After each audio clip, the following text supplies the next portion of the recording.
তোমরাও কি মাত্র 50 টাকায় চিকেন মোগলাই খেতে চাও?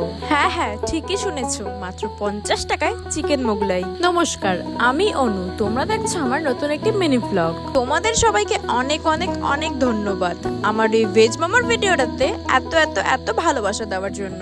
যারা আমার ভিডিওটা দেখে আমার দোকানে এসেছো তাদেরকে আরো একবার ধন্যবাদ। আমার একটি মোমোর দোকান আছে, যেটার লোকেশন ডাবগ্রাম পার্ক থেকে একটুখানি এগিয়ে অগ্নিচক্র ক্লাবের ঠিক অপোজিটে। আজকে নিয়ে এলাম তোমাদের কাছে চিকেন মোগলাই। এত বড় চিকেন মোগলাই, তাও আবার মাত্র 50 টাকায়। তার সাথে তোমরা পেয়ে যাচ্ছ কাবলি ছোলা এবং আলুর একটি সবজি। আস্তে করে ছিঁড়ে নিয়ে চাটনির মধ্যে ট্যাপ করে মুখে পুরে নিলাম। আর বাকি রইলো টেস্টের কথা। তোমরাই না হয় আমার দোকানে এসে ট্রাই করে বলো কেমন খেতে। আর হ্যাঁ, শেষে কিন্তু এক বাটি স্যুপও থাকছে। সো আজকের ভিডিওটা এতটাই থাক। তোমরা ভিডিওটাতে লাইক কমেন্ট করো। দেখা হচ্ছে তোমাদের সাথে পরের ভিডিওতে। Tata, by.